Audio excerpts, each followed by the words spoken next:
Welcome to the Libido Lounge, where we focus on all things love, lust, and libido.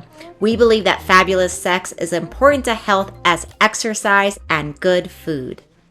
Hey everybody, Dr. Diane Mueller, your Libido Doc here, and in this episode, we're going to solve lube, condom, vaginal pH problems and questions, and really help you understand what lube goes with what type of condoms, because you don't want to use them all together, as well as what types of lube you should be using for different types of sexual pleasure.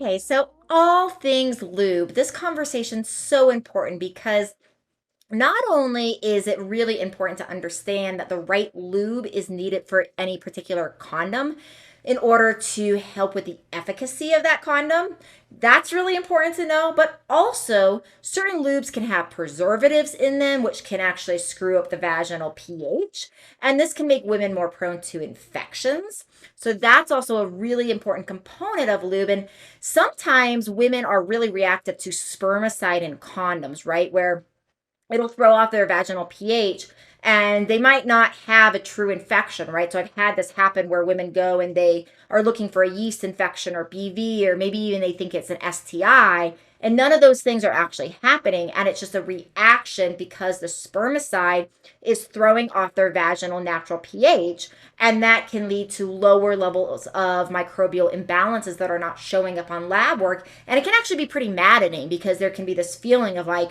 knowing that there is something wrong in the vagina or the urinary tract and having lab tests turn out normal, and it just feels really gross. And the thing that is good to know is that the wrong lube and lubes that are actually changing the vaginal pH can do very similar things as spermicide does to some women. So obviously you want to be safe. Obviously you want to practice protection in the right scenarios, but you want to understand what these lubes and these condoms and the combination are doing and what they are not.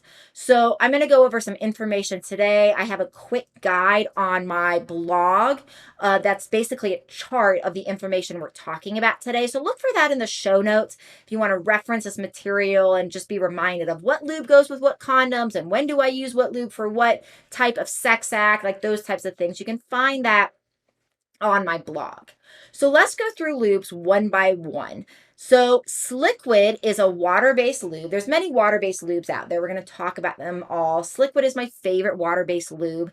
It works really well. The feel is really lovely. It is as a water-based lube, we do have the widest ability of use with this particular lube with condoms. So it's really compatible across the board with condoms. But on the negative side for water-based lubes is it does have preservatives in it. So you can sometimes find that the vaginal pH is thrown off. So you want to be aware of that with water-based lubes. The condom compatibility is wonderful, like I said. You also want to be careful because this particular lube is not good for any anal play. So if you're interested in anal play, then this is not the lube for you. It's not viscous enough for that to actually be a good experience. With anal play, you want something that is very slippery, that is very viscous, and the water-based lubes just cannot provide that. The other thing to know about water-based lubes is they tend to dry up faster than silicone-based lube, so you tend to have to reapply. Not a huge deal. But the thing to also understand about the preservative amount, the change of the pH in the vaginal tract, is if you use a water-based lube, a way around the way that can sometimes help preserve the vaginal pH is by inserting intravaginally a capsule of a 100% pure Lactobacillus acidophilus type of probiotic. And you really want to make sure that it's pure Lactobacillus acidophilus and that it's not a combo product, because that's the Lactobacillus acidophilus is more in alignment with the microorganisms that are naturally there. So we want to encourage the natural vaginal environment when we are giving probiotics. And you actually give that intravaginally. It typically is best to do that overnight, as that you will find some extra discharge. It's good to wear underwear. And it tends to just be an easier experience if you do it overnight, but there's not a problem with doing it during the day. Just experience that you'll have a lot more discharge coming out, especially if you do it during the day.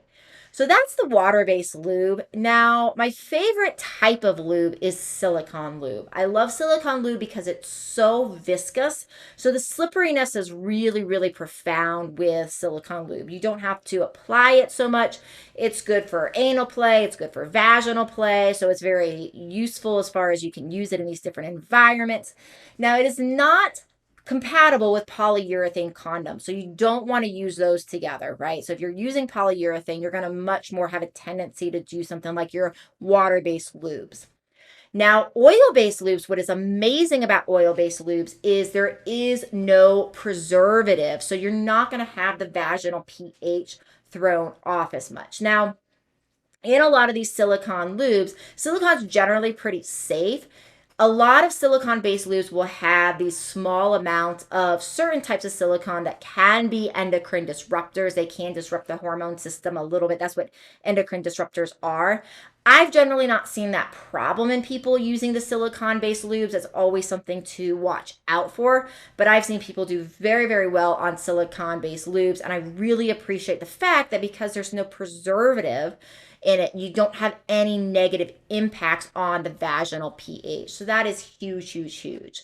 So then we have our oil-based lubes. And the oil-based lubes you don't see marketed as much. They're not as, I don't think, as popular as the water-based or the silicone-based.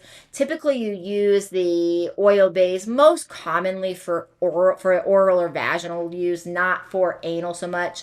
So it's going to have a much lower range of condom compatibility. You don't want to use it with latex or polyisoprene condoms. You can use it with polyurethane condoms. So you just want to make sure your condom compatibility has a lower range.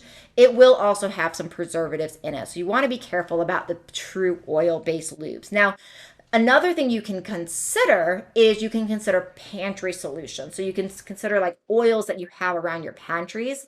So avocado and jojoba work really well. Some people use coconut oil, and coconut oil has a nice feel as long as you're getting the super refined stuff. The unrefined can have a little bit of a grainy feel to it.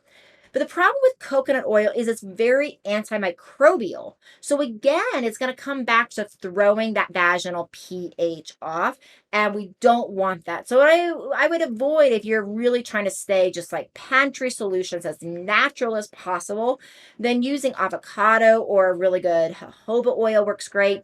But yeah, you want to stay away from anything that has a strong antimicrobial property like a coconut, because even though coconut, for example, is a great remedy for anti-yeast, right? It can be helpful for like candida remedies.